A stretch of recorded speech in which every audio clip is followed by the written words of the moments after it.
올해 하이닉스 성과 여전히 좋은 상태고 또 올해 3분기부터는 전통 반도체 사이클도 좋아진다는 이제 분석들이 나오고 이거 외국계도 그렇게 보고 있으니까 적어도 올해는 삼성전자에 대해서도 매도를 그렇게 세게 할 가능성은 저는 좀 높지 않다. 조선주 사이클 자체가 길어요. 이게 한 번 사이클, 한 번 또 꺾이면 오래 가고, 그렇죠. 근데 지금 십몇 년 만에 터닝하는 거예요. 너무 오랜만이에요. 그리고 이제 막 성과도 여전히 좋죠. 근데 그것만 있는 게 아니라 친환경선 막 바꿔야죠. 미국은 또 중국배 규제한다고 나서고 있죠. 알아서 도와줘요. 막 그리고 군함까지 이제 필요하고, 아니 그러니까 무슨 뭐 100년 만에 이런 진짜 호재가 없어요, 사실은. 네, 새해 첫 여미도입니다. 네, 지난해 우리 증시가 뭐 아주 뭐 전 세계 꼴찌 수준을 기록할 만큼 되게 부진했는데요.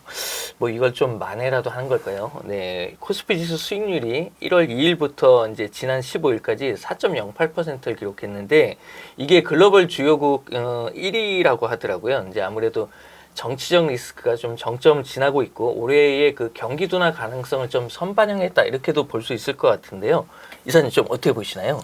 일단 이제 여러 이유는 있는데 뭐 사실 좀 상대적으로 다른 나라들이 좀 부진한 것 같아요. 그것도 있는 것 같고 그 다음에 우리나라가 작년에 유독 이제 정치 리스크까지 좀 반영되면서 사실 12월달에 저는 상승장으로 봤었는데 그때 이제 계엄 터지면서 한 번 더 빠져버린 거예요. 근데 그게 이제 악재가 한 번 더 노출이 되면서 빠진 상황에서 이제 더 이상 악재가 또 추가적으로 나오진 않다 보니까 시장이 좀 올랐고 또 거기에 저는 연기금이 정말 큰 역할을 했다고 생각하는 게 완전 안전판 역할을 했죠. 외국인 팔 때마다 받아주더라고요.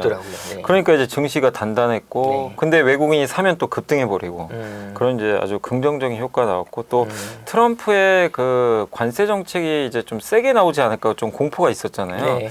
근데 어쨌든 현재까지는 트럼프가 관세를 좀 뒤로 밀어버렸죠. 그러니까 약간 이제 우리 입장에서는 시간이 좀 생긴 셈이니까. 그렇죠. 시간을 번 거죠. 그래서 이런 부분들이 어쨌든 이제 좋게 작용을 했고 또 항상 그렇지만 뭐 최악일 때가 어떻게 보면 또 주식 할 때니까. 맞습니다. 그래서 더 나빠지지 않을 거라는 그런 기대감도 이 1월달 한국이 좀 1등이 아닌 그런 그 부분 아닌가 이렇게 생각을 하고 있습니다. 그 12.3 비상계엄 발표 이후에 이제 막 매도 폭탄을 막 쏟아내던 외국인 투자자가 아까 말씀하신 대로 올해 들어서는 이제 순매수하면서 지수 상승을 좀 이끌고 있거든요. 그럼 외국인 투자자가 이 매수세가 그럼 앞으로도 좀 계속 이어질 것으로 좀 보시나요? 저는 근데 이제 작년에 너무 많이 팔아놨으니까 하반기에 25조를 팔았으니까 매수가 많이는 안 들어올 것 같아요. 아직까지는 안 들어온다 하더라도 적어도 매도 그 가열찼던 매도는 끝난 거 아닌가 이렇게 보고 사실 그 매도의 사실 대부분은 반도체를 판 거예요.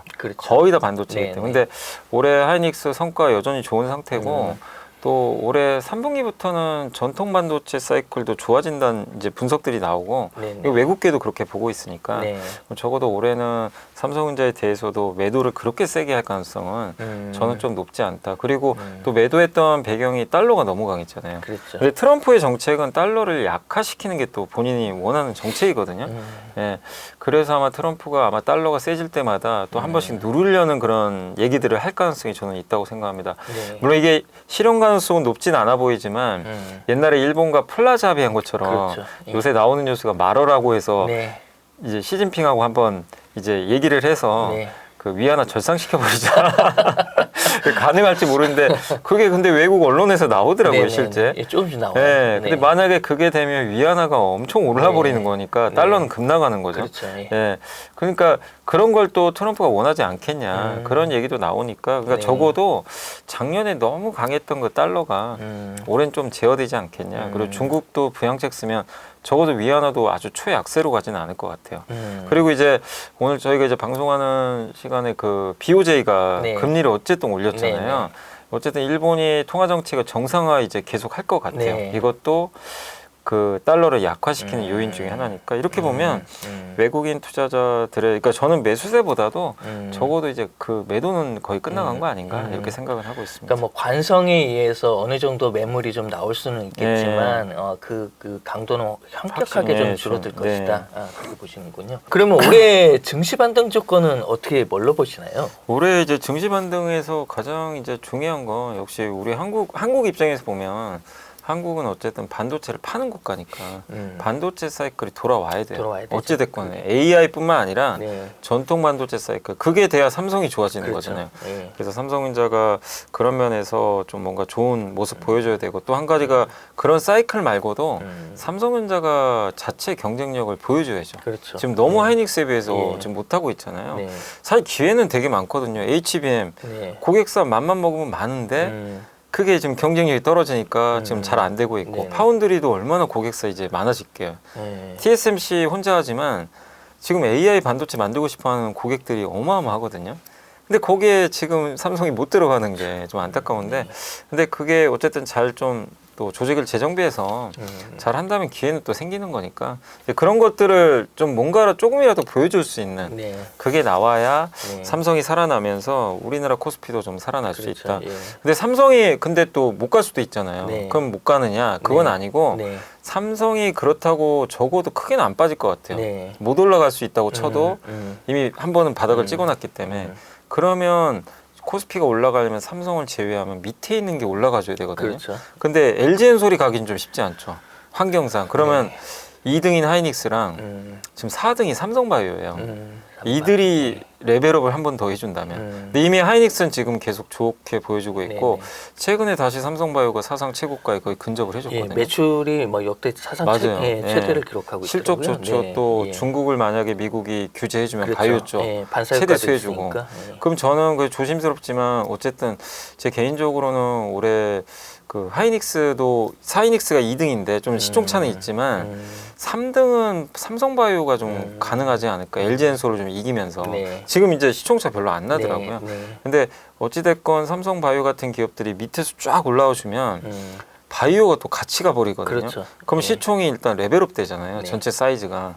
그러면 삼성이 좀 답답해도 이들이 또 한번 올려줄 수가 있거든요. 네. 그래서 이제 그런 이제 그 바이오의 역할도 좀 상당히 중요하다. 근데 저는 충분히 가능성이 있지 않을까 이렇게 보고 있고 또 반등의 조건은 우리가 이렇게 약한 게 결국 트럼프 정책이 탈세계화 정책이죠. 뭐 무역 좀 줄이고 관세 때리고 이거에 제일 피해받는 국가로 항상 한국이 거론되는데 네. 근데 지금 만약에 트럼프 대통령이 관세 부과해요 하는데 강도가 약하면 뭐 20%가 아니라 5%를 네. 부과한다거나 네. 이러면 엄청난 호재가 엄청난 호재죠. 예. 우리는 20% 반영하고 네, 있는 이미 상태예요. 반영했으니까. 네. 네. 그래서 그런 조건들이 뭐 가능성도 있어 보이더라고요. 최근에 이 흐름 보면.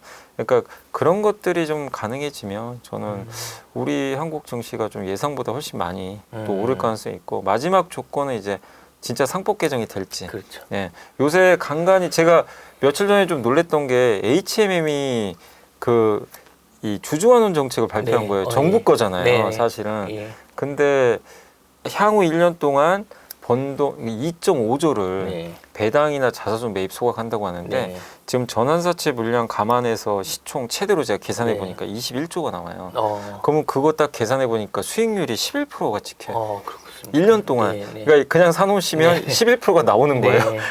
그러니까 이런 큰 기업도 이제 어. 본격적으로 네. 주주환원 시작하는구나. 그런 건 참 전형적인 네. 것 같아요. 그러면 네. 이런 게 이제 하나의 모티브가 돼가지고 점점 늘어나겠죠. 거기에 상법 개정까지 만약에 되면 우리나라 한 단계 또 레벨업 하는 거죠. 그렇게 될 수 있죠. 그러니까 네. 그런 조건들이 올해 다 되면 뭐 정말 행복한 이제 한 해가 되는 건데 어쨌든 다 가정이지만 네. 좀 그런 흐름이 나온다면 증시가 강하지 않을까. 이렇게 말씀만 들어도 기분 좋아지는데요. 네. 그러니까 현실이 돼야죠. 그게. 네네. 네. 네, 미국 얘기를 한번 해보죠. 예, 트럼프 2기 정부가 이제 출범을 했는데 국내 증시에서 이제 미국 정책의 수혜가 될 분야, 그 다음에 반대로 리스크가 우려되는 분야는 또 어떤 게 있는지 한번 좀 짚어주시죠. 그러니까 미국 정책의 수혜는 이번에 행정명령에서 바로 나왔지만 에너지 비상사태 선포를 했기 때문에 당연히 이제 에너지를 많이 생산을 하겠다. 네. 예, 그럼 거기에 해당되는 게 바로 조선업종이죠. 조선 그렇죠. 또 AI 인프라 투자 많이 하는데 거기에 전력 많이 네. 들어가니까 네. 변압기 네. 뭐 그런 게 이제 우리가 딱 직관적으로 볼 수 있고 또 AI 투자한다면 당연히 반도체도 거기에 들어가야 되겠죠. 그래서 하이닉스 같은 기업들은 당연히 또 저는 수혜를 받을 수 있는 그런 부분이 좀 될 수 있다고 좀 보고 있고, 또 한 가지가 트럼프가 제일 원하는 건 결국에 이 유가 떨어뜨리기를 되게 원하는 것 같아요. 그 항공주한테 당연히 좋을 수밖에 없죠. 네. 그래서 항공업종도 수혜를 좀 일부 받을 수 있고, 또 우크라이나 네. 전쟁 끝내겠다 그랬죠. 네. 그래서 러시아한테 경고를 했죠. 아주 세게 이제 빨리 끝내라 이렇게 했기 때문에, 그렇게 된다면 당연히 굴삭기 업체들 이런 쪽에 이제 우리가 딱 봤을 때 명확하게 이제 눈에 들어오는 네네. 그런 좀 수혜주고, 반대로 반대는 여러분들이 더 잘 아시겠죠. 그 친환경 네. 그쪽이 워낙 안 좋죠 지금. 이쪽 섹터가 지금 전기차 보조금 다 없애버린다 이런 얘기도 나오는데, 아직 근데 명확하지가 않아요. 네. 어떻게 네. 사실 없애기 쉽지 않거든요. 그 왜냐면 IRA 법안 네, 폐지해야 그렇죠. 되니까 네. 쉽지 않은데, 트럼프는 일단 하기를 원하는 것 같더라고요. 또 보니까. 근데 그거는 의원들이 좀 반발하고 있기 때문에 네. 일부 네. 저는 좀 IRA 폐지까지는 좀 어렵지만, 근데 정책은 전기차의 부정적인 정책이잖아요. 어쨌든 그래서 좀 안 좋고, 제일 안 좋은 섹터가 풍력이죠. 풍력. 그렇죠. 풍력 하나도 못 짓게 하겠다 이거. 아니 너무 싫어하더라고 풍력을. 왜 그런지 모르겠는데 특히 해상 풍력. 네. 효율도 엉망이라고 네, 생각하는 네. 것 같아요. 네. 근데 태양광은 우리가 좀 오해하는 게 네. 트럼프는 태양광을 그렇게 싫어하는 편은 아니에요. 아, 그렇습니까? 예, 태양광에 대해서는 그렇게 네. 비난을 안 해요. 어. 그린 자체는 싫어하는데, 태양광 지금 미국에 많이 깔아놨잖아요. 머스크가 또 거기 네, 이빨 맞아요. 밖에서 그런가? 있기도 하기 때문에 아마 태양광은 쉽게 저는 어. 그렇게 막 내치거나. 그렇군요. 근데 어쨌든 같은 그린 섹터다 보니까 조금 주도주가 되긴 영향받겠죠. 어렵죠. 네. 예, 그래서 그린 분야가 어쩔 수 없이 피해를 받고, 또 한 가지가 이제 자동차 섹터 네. 관세 때문에. 네. 예, 그래서 현대차가 조금 트럼프 당선되고 좀 위축돼 있는데, 음. 결국 방법은 현지화 늘리는 수밖에 없겠죠. 그래서 일단 좀 우려가 좀 있는 분야는 그렇게 이제 미국에 수출 많이 하거나 아니면 이제 친환경 섹터가 가장 리스크가 좀 크다라고 지금 보고 있는 분야인 것 같습니다. 네. 방금 말씀 주신 것은 연장선인데요. 일단 국내 완성차 업체가 트럼프 리스크에 이제 직격을 맞을 것이다 이런 예상이 많았는데요. 좀 이걸 좀 구체적으로 좀 어떻게 전망하시나요? 그러니까 이제 현대차가 1년에 지금 보면 15조 벌거든요. 네. 근데 이제 증권사 이게 분석한 거 보니까 만약에 한 10% 정도에서 20% 관세 때릴 수 있잖아요. 20% 네. 관세 때리면 여기서 이익의 30%가 날라간대요. 30%면 정말 큰 돈이죠. 한 4조에서 5조 날라가니까 네. 한 10조 정도로 이익이 줄겠죠. 그래도 옛날보다는 확실히 레벨업된 수치 맞아요. 근데 그만큼 돈을 잘 버니까 거기에 환율이 올라가서 조금 더 효과는 있겠죠. 근데 어쨌든 트럼프가 관세를 때리면 현대 기아는 타격을 안 받을 수는 없어요. 네. 근데 이게 우리가 생각할 건 뭐냐면, 우리가 경쟁을 물론 GM과 포드랑도 하지만 미국에서 경쟁하는 가장 큰 경쟁자 도요타, 혼다, 닛산 이런 쪽이잖아요. 네. 그리고 중국도 경쟁자인데, 네. 근데 중국은 못 들어오니까 네. 제외하고, 일본도 같이 관세 들어갑니다. 그렇죠. 예. 네, 그리고 도요타가 미국 비중이 높지만 현대도 지금 이번에 조지아 공장 완공됐기 때문에 현지 생산 늘리면 아마 절반 이상은 이제 미국 비중이 높아질 거예요. 그러면 이제 일본과 비슷해지거든요. 네. 그러니까 우리가 생각할 거는 현대차만의 악재가 아니에요. 그렇죠. 예. 경쟁하는 예. 일본도 악재이기 때문에 네. 그래서 이거를 그냥 무조건 현대차만 피해본다. 일부 좀 상쇄되는 면이 예, 분명히 있어요. 있다고 예. 봐야겠네요. 그리고 관세를 20% 때린다고 우리가 생각할 이유도 없고요. 네. 더 낮아질 수도 네. 있고, 그리고 현대제철 공장을 거기다 짓겠다라고 또 요즘에 뉴스 나왔잖아요. 네. 트럼프가 누구보다 반기겠죠. 그 네. 뉴스를. 네. 그러면 사실 어쩌면 그걸 노리고 네, 그렇게 했을 맞습니다. 수도 있죠. 예. 그리고 왜냐하면 지금 철강 쿼터제 때문에 미국에 못 들어가요. 많이 이 일부만 들어가잖아요. 그러니까 이제 정의성 회장 입장에서 돈은 들죠. 공장 지으려면. 근데 그거 감안해도 어차피 이제 미국의 승부를 봐야 돼요. 근데 미국에서 현지에서 아예 철강까지 다 조달해버리면 훨씬 이득이 있으니까, 그래서 아마 그걸 노리고 미국에다 아예 승부를 보자. 그러면 트럼프랑 협상을 해서 관세를 아주 적게 받을 수도 있고요. 네. 관세는 아마 받을 거예요. 왜냐하면 트럼프의 정책이기 때문에. 근데 그 수치가 아주 낮아진다면 우리가 우려했던 완성차가 이제 악재가 아닌 게 또 네. 될 수도 있는 거죠. 트럼프 일기 때도 협상에서 사실은 무관세로 갔거든요. 원래 트럼프가 처음에 매기려고 그랬거든요. 그렇죠. 현대차를. 예. 근데 안 매겼잖아요. 네. 결국에. 그래서 저는 너무 우려하지 말자. 지금 왜냐하면 현대차도 카드들이 있으니까. 그래서 저는 너무 우려할 상은 아니고, 근데 주가는 그걸 너무 좀 우려만을 좀 반영한 거 네. 아닌가 이렇게 네. 생각하고 있습니다. 네. 지금 뭐 트럼프 행정부 최대 수혜주가 이제 조선주로 이제 거론돼 가지고 단기간 주가 좀 많이 올랐잖아요. 지금 그래서 그러다 보니까 밸류에이션 좀 부담이 있다 이렇게 보기도 하는데 올해 전망 좀 어떻게 보시나요? 물론 이제 많이 올랐죠. 네. 그리고 이제 더 올라 보이는 게 다른 업종들이 워낙 못 가니까 더 도드라져 보여요, 사실은. 네. 근데 우리 한번 이제 생각해 보면 이렇게 주도주들 보면 조선주는요 그냥 양반이에요. 올라간 게 이게 계단식으로 간 거예요. 네. 이렇게 하루에 막 10%, 20% 오르는 경우가 많지 않았고. 그렇죠. 예. 근데 예전에 기억하시면 배터리주들 막 하루에 막 20, 30% 광풍이었죠, 뭐 광풍이. 거의. 예. 그러니까 보통 그런 일이 발생할 때 우리가 보통 고점 나온다고 그렇죠, 하는데 조선주는 그런 그 것까지 정도까지는 아니다. 아니에요. 예. 그 현대 일렉트릭은 조선주는 아니지만 네. 지난 몇 년간 엄청 올랐는데도 아직도 견조한 게 올라갈 때요 단계적으로 가더라고요. 그러니까 그게 사실 되게 좋아요. 그러니까 참 그게 좋은 건데 네. 이렇게 우상향을 천천히 해줘야지. 천천히 하는 게. 예. 근데 조선주가 그렇게 가는 이유가 좀 물론 무거운 것도 있는데요. 조선주 사이클 자체가 길어요. 이게 한 번 방해 사이클, 사이클 자체가, 예. 한 번 또 꺾이면 오래 네, 가고. 그렇죠. 근데 지금 10몇 년 만에 터닝하는 맞습니다. 거예요. 예. 너무 오랜만이에요. 네, 정말 이게 네, 언제 만에 네, 온 맞아요. 건지 모르겠네요. 그리고 이제 막 성과도 여전히 좋죠. 어. 근데 그것만 있는 게 아니라 친환경산 막 바꿔야죠. 미국은 또 중국배 규제한다고 나서고 있죠. 알아서 도와줘요. 막 그리고 군함까지 이제 필요하고.